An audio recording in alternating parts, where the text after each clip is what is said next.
friends, and welcome to another WSIB Truth Matters with Joe Machado, focus on WSIAT edition. This is our 6th episode. So today I'm going to talk about a decision that I think has a monumental impact for injured workers who have had their claims and earnings after labor market reentry or work reintegration based on the WSIB's deeming practices. There's been a lot of talk, a lot of discussion about this over the last few years. The WSIB has maintained its position on the matter while causing havoc in the lives of thousands and thousands of injured workers. And I'm hopeful that this practice is coming to an end.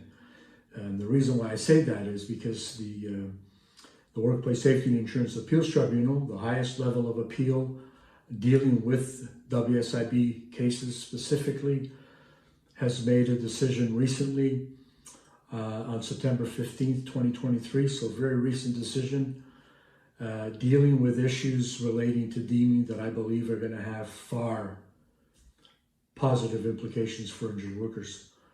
You may have heard some of it in the news. It was covered by some news outlets. It deals with individuals, seasonal workers who work in Ontario during a particular season and then return to their homes or their country, their home country. They're migrant, referred to migrant workers as well. And these are individuals who suffered injuries at work and were covered under the Workplace Safety and Insurance Act. But the WSIB has discriminated against them. And fortunately for the tribunal, that has been reversed. And in my opinion, can have some very significant impact for other injured workers in Ontario. So I'm going to cover certain parts of the decision. It is 211 pages, so it is a lengthy decision, and it really does a very in-depth review of sections 42 and sections 43 of the Workplace Safety and Insurance Act. They go into the statutory interpretation of certain texts, and needless to say, it is a very thorough decision. And I think when dealing with such an enormous situation, it requires that much focus and attention and due diligence. And that's why I always say in my videos that I have absolutely zero faith in the WSIB's decision-making process.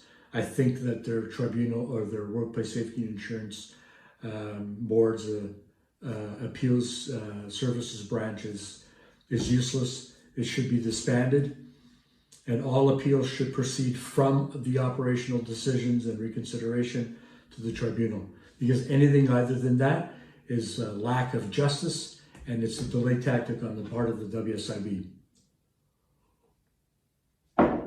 and shouldn't be allowed to continue. So getting onto the decision, my friends, I'm going to talk about and highlight some of the key elements of the decision. I'm going to put it up on the screen here. The decision number is 1160/20. The decision date is the 15th of September 2023, which is very recent. And basically, as stated in the decision, or the summary, the panel heard this appeal together with 3 other appeals which raised similar issues with respect to benefits received by workers who are injured while employed in Ontario through the Seasonal Agricultural Work Program, SAWP in brackets. The injured workers currently reside in Jamaica. The primary issues in this appeal related to their entitlement to long-term loss of earnings, benefits, and labor market reentry services under Section 42 and 43 of the Workplace Safety and Insurance Act. The main issue to decide was the application of the SAWP adjudicative advice document, which limits the long-term benefits for permanently injured SAWP workers to 12 weeks of LOE benefits and deems them able to work in Ontario labor market. Isn't that absolutely ridiculous? These people know that the whole basis for migrant workers is that they're seasonal. They work in Ontario for a few months and go back to their countries. It's just nonsense. So I believe that the lawyers for the appellants, there's four of them, four appellants, made some really compelling points in arguing the case. I'm going to read what their sort of a summary of what their argument is. I'll put it up here. The appellants take the position that migrant agricultural workers injured in the course of their employment in Ontario and repatriated to their home countries after an injury ought to be granted LOE benefits and labor market reentry services based upon their actual local labor market where they live. The appellants submit that under the WSIAT, the Workplace Safety and Insurance Act, they are entitled to loss of earnings benefits based upon the amount they're able to earn in suitable and available employment in Jamaica.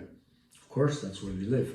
They further submit that the cashier, customer service, and/or parking lot attendant jobs in Ontario, upon which their benefits are based, are not available, in brackets or in unquote, to them because they live in Jamaica.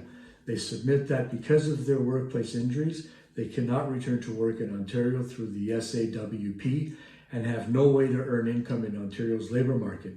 Therefore, they argue their benefits should not be reduced based upon deemed earnings in Ontario.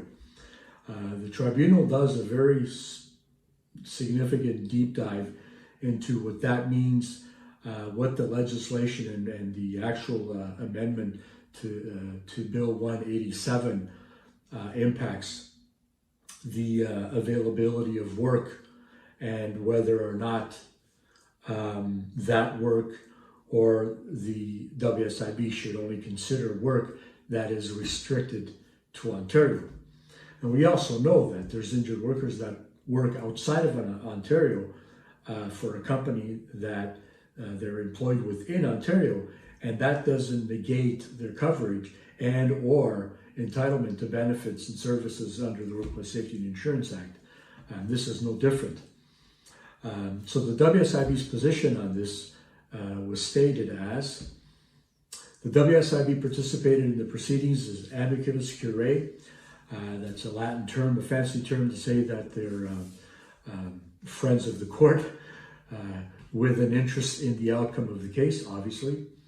And they filed written submissions. The WSIB takes the position that the loss of earnings benefits for migrant agricultural workers ought to be deemed based on their potential earnings in Ontario, where they were injured in accordance with the SAWP adjudicative advice document. They submit that the WSIB does not provide labor market reentry services to SAWP workers after repatriation because it is too costly and or impractical.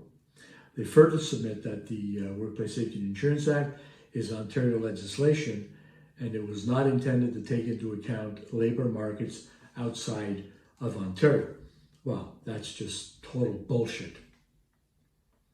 So the Tribunal addressed that issue of availability of employment and whether or not they believe that the WSIB met their obligation under Section 42 and Section 43 of the Workplace Safety and Insurance Act, which, after all, is the law that they have to obviously abide by. And so the Tribunal's interpretation of available is actually quite interesting, and this is what they have to say.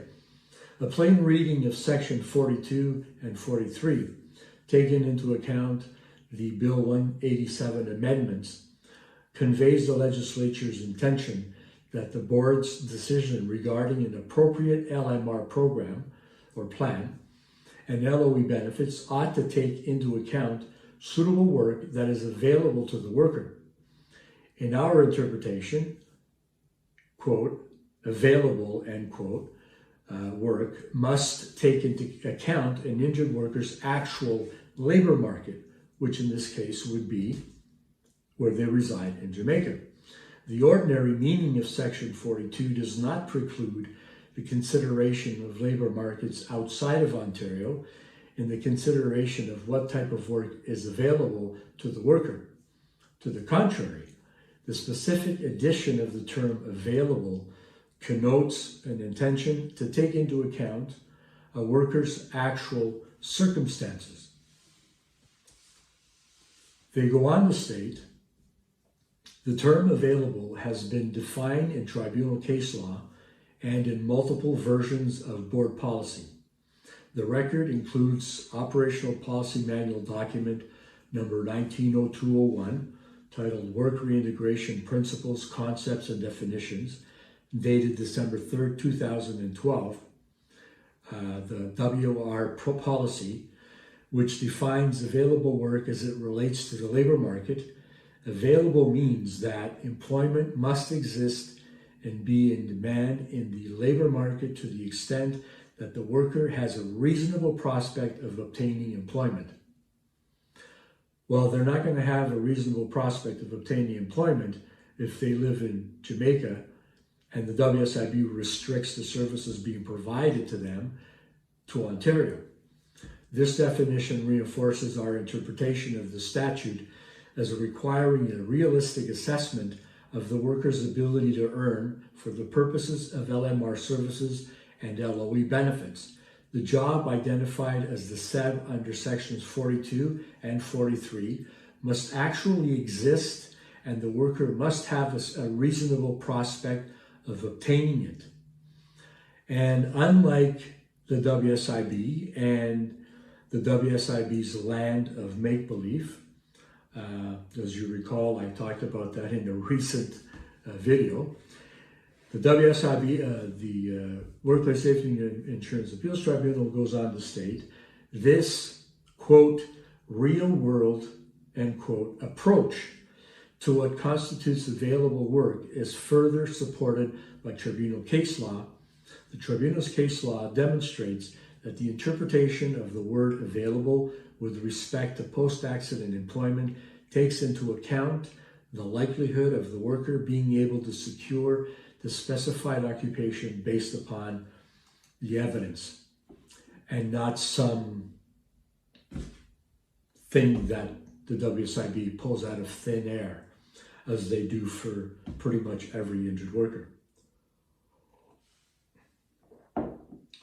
And this is where I believe this decision has far-reaching implications for injured workers,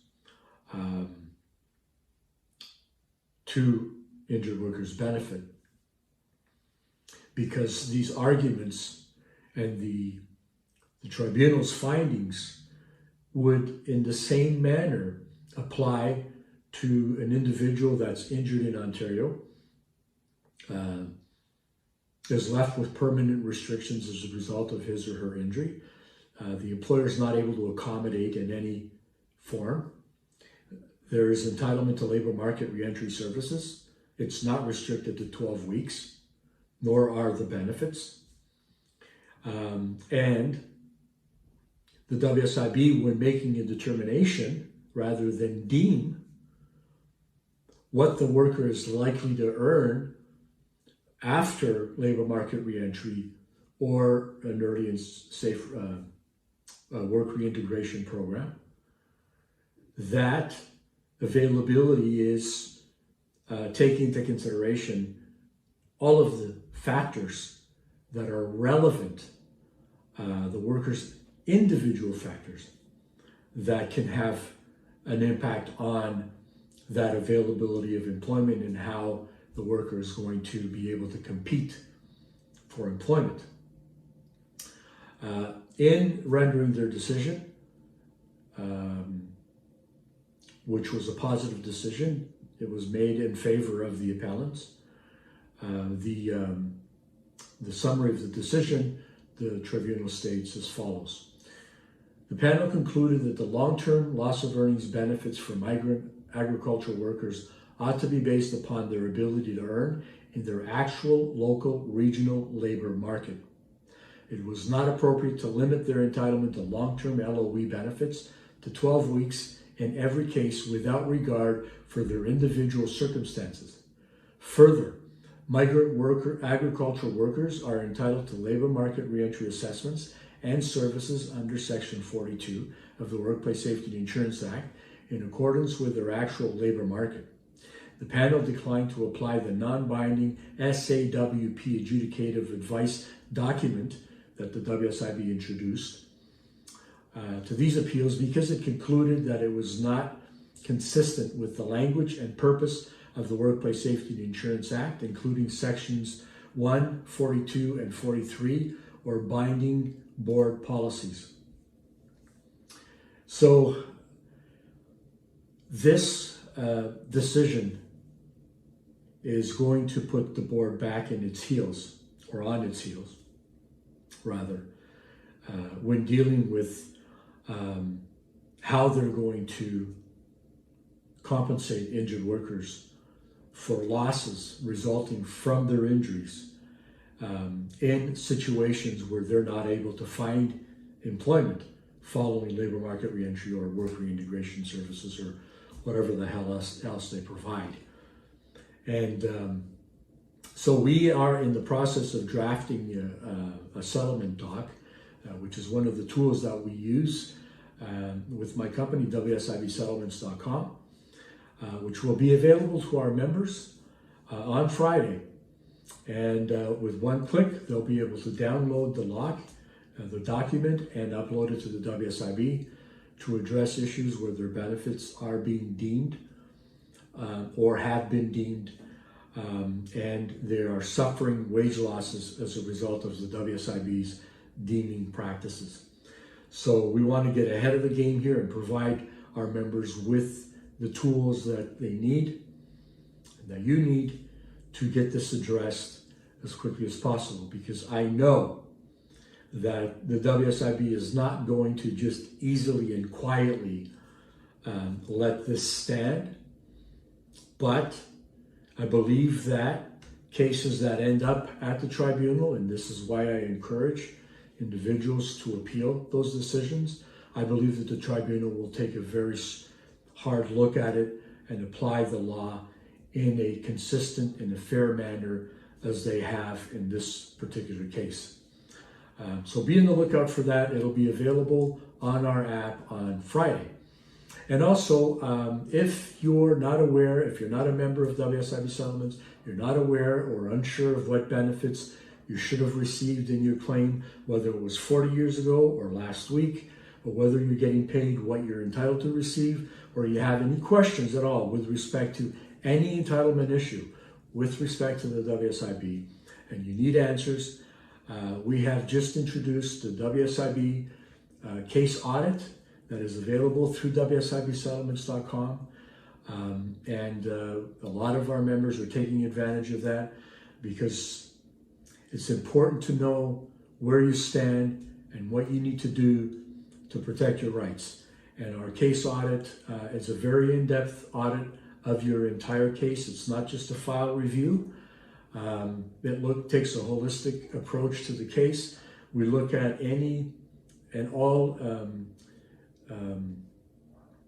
areas of entitlement, whether or not you've actually received what you're entitled to receive. We look at whether or not there are any opportunities to still pursue those benefits through some of the other strategies that we have through our app. And we also provide an in-depth report and an action plan as to how to go about pursuing those benefits. So anyway, for those of you who haven't had this done, even if you are being represented by a paralegal or a lawyer or a union, it's always good to have a fresh pair of eyes look at it and give you an opinion, and then you can take it from there. All right, so anyway, friends, thank you for taking the time to watch this video. Please continue to share my videos. I appreciate that. If you're not a subscriber, please subscribe to the channel. It's free.